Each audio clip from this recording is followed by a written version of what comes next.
Welcome to the delicious world of cookies. Today, we'll take you through their journey from ingredients to the perfect bite.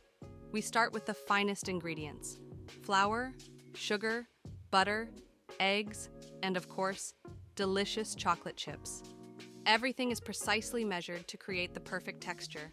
The butter and sugar are creamed together, then eggs and vanilla are added, followed by flour and chocolate chips for a rich, smooth dough. Once mixed, the dough rests briefly before being shaped into even portions, ensuring a perfect bake. The cookies are placed on a tray and baked at 180 degrees Celsius for about 10 minutes, turning golden brown with an irresistible aroma. After baking, they cool down to develop the ideal texture: crispy on the outside, soft and chewy inside.